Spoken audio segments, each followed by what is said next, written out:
आज हमारे साथ एक ऐसी शख्सियत हैं जिनका अपने आप में ही अच्छा वजूद है और साथ ही उन्हें सिंगरौली क्या पूरा प्रदेश ही जानता है। आइए हम सीधा जुड़ते हैं और उनसे बात करते हैं।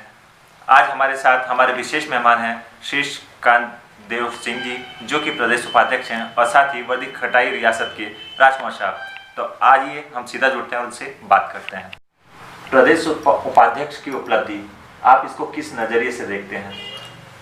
सबसे पहले मैं आपके माध्यम से भारतीय जनता पार्टी प्रदेश नेतृत्व के प्रति आभार व्यक्त करना चाहता हूं, धन्यवाद देना चाहता हूं कि मेरे जैसे कार्यकर्ता को इतने बड़े दायित्व से नवाजा गया है और ये दायित्व मैं कैसे निर्वहन कर पाऊं और कैसे उनके विश्वास पे खरा उतर सकूं, अभी तो यही मेरे मन में चल रहा है।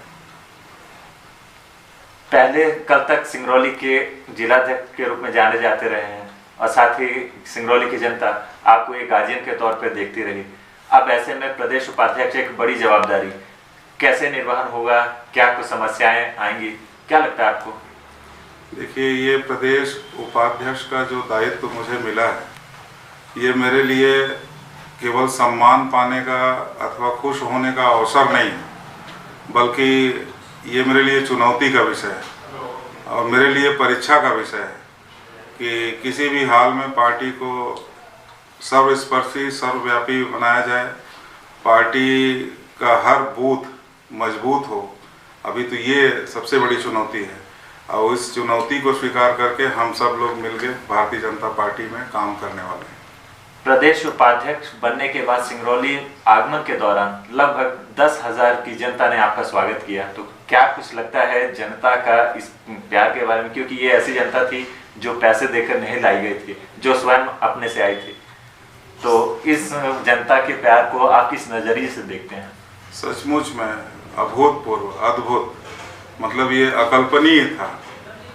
मेरे मन में भी ये कल्पना नहीं थी कि जनता इस रूप में और ऐसा प्यार मुझे देगी और इतना लोग चाहते होंगे, ये मैं भी नहीं सोचा था। जब रीवा से चल के सिंगरौली तक मेरा आना हुआ तो ऐसा विश्वास नहीं था कि इस तरीके से लोग, अमूमन होता क्या है कि संगठन के एक पदाधिकारी के रूप में मेरी नियुक्ति हुई थी, तो स्वाभाविक रूप से ये अंदाज़ा लगाया जा रहा था कि कार्यकर्ताओं की भीड़ होगी, कार्यकर्ताओं का जुहूम होगा, कार्यकर्ताओं के द्वारा स्वागत किया जाएगा। लेकिन आम जनमानस भी सड़क के किनारे उतर आया।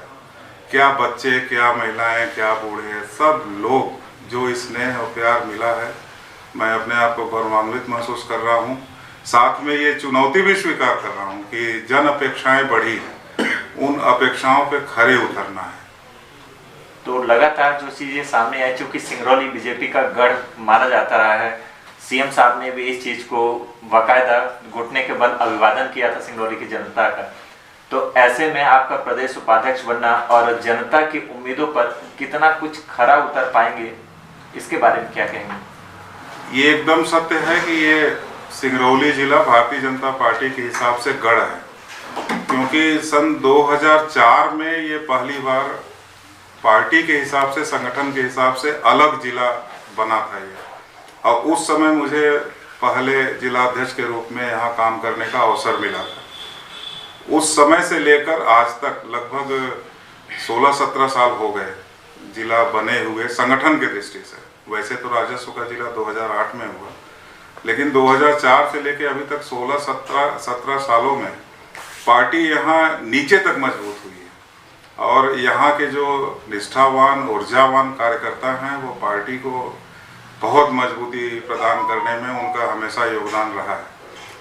माननीय मुख्यमंत्री जी शुरू से, जब से ये जिला घोषित किए, उस समय मेरा सौभाग्य था कि 2005 में माननीय मुख्यमंत्री जी को हम लोग यहाँ बुलाए थे और उस समय वो जिले की घोषणा किए थे और फिर ये बाद में जिला बना। तो मुख्यमंत्री जी की नज़र में सिंगरौली की हमेशा प्राथमिकता रही और माननीय मुख्यमंत्री जी जिला बनाने के साथ साथ तमाम विकास का काम सिंगरौली के लिए किए हैं, चाहे वो मेडिकल कॉलेज के रूप में हो, चाहे अभी कुछ दिन पूर्व वो माइनिंग कॉलेज की घोषणा किए हैं, एयरपोर्ट भी बन रहा है। मतलब सिंगरौली महानगर की श्रेणी में आने में देर नहीं लगेगी, ऐसा हम लोगों को विश्वास है। तो लगातार कहा जाता है कि राजनीति हमेशा दूसरों को काटकर आगे बढ़ने की एक प्रथा जो मानी जाती है, लोगों के अंदर एक बात होती है।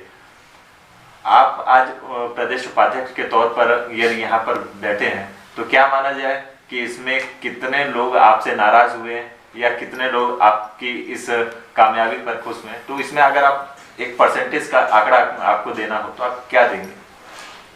देखिए, थोड़ा आपके प्रश्न से थोड़ा और मैं पीछे आपको ले जाना चाहूँगा कि सन 1989 में भारतीय जनता पार्टी मेरे द्वारा ज्वाइन किया गया। 89 से लेकर आज तक 31 साल हो गए भारतीय जनता पार्टी की राजनीति करते हुए। इन 31 वर्षों में मुझे जहाँ तक ध्यान आता है, मेरे द्वारा किसी का कभी कोई ना नुकसान किया गया, ना मेरे द्वारा किसी के बारे में कभी गलत सोचा गया, कभी नहीं। मेरे मन में ऐसी कोई फीलिंग कभी आई नहीं। सबको लेकर चलने का भाव ये हमेशा मन में रहा और शायद एक बार अध्यक्ष बनने के बाद पार्टी दोबारा उसी को जिला अध्यक्ष बनने का अवसर देती है जो सबको समाहित करके चल सकता है, जिसका मन बड़ा हो सकता है, जिसका दिल बड़ा हो सकता है, जो सबको लेके चले, सामूहिक निर्णय पे भरोसा करे।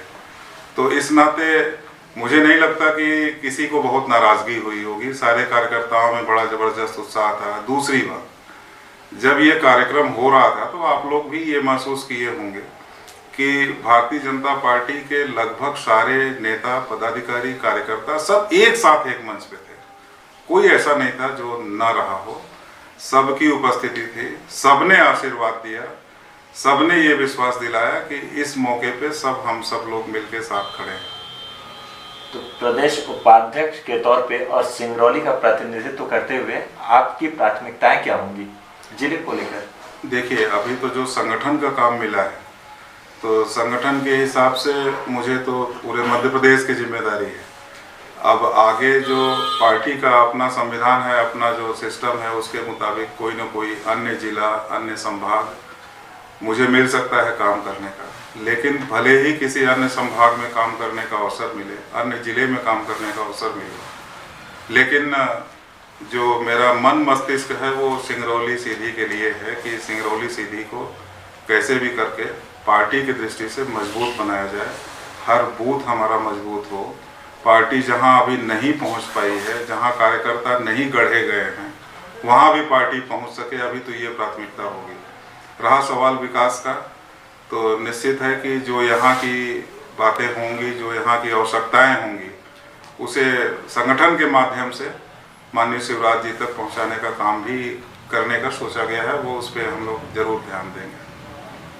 तो कहीं ना कहीं आपकी रैली के बाद पे जो एक बड़ा संदेश प्रदेश में ही नहीं बल्कि दिल्ली तक एक संदेश गया है, और आपकी रैली को देखकर आपके भाजपा में ही कई नेताओं की सांसें रुक गई।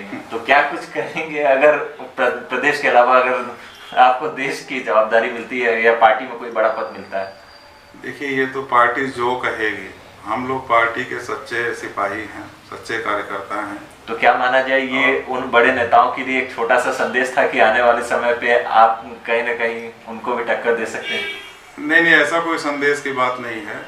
ये तो लोग अपने दिलों में बैठा के रखे हैं और ये चीज़ें साबित हुई हैं। अभी पार्टी आगे जो भी काम देगी सब करेंगे। अभी तो जो काम मिला है, पहली प्राथमिकता तो ये है कि इस काम में खरे उतरा, उनके विश्वास पे खरे उतरा जाए। और आगे अगर कोई ऐसा कुछ होता है तो फिर पार्टी जो कहेगी वो करेगी। पार्टी अगर ये कह देती कि आपको मंडल अध्यक्ष बनना है तो वो उसमें भी हम लोग पीछे नहीं होते। इसलिए कि हम लोग पंडित दीनदयाल उपाध्याय, डॉक्टर श्यामा प्रसाद मुखर्जी ऐसे महाविभूतियों से प्रेरित होकर भारतीय जनता पार्टी में काम करते हैं। तो इस नाते हम लोगों ने ये सीखा है कि पार्टी जो काम दे वो करना है। पार्टी अभी काम दी है प्रदेश उपाध्यक्ष का, तो प्रदेश उपाध्यक्ष के रूप में जो भी मेरे जिम्मेदारी होगी उसे पूरा करना है। आगे जो होगा वो देखेंगे।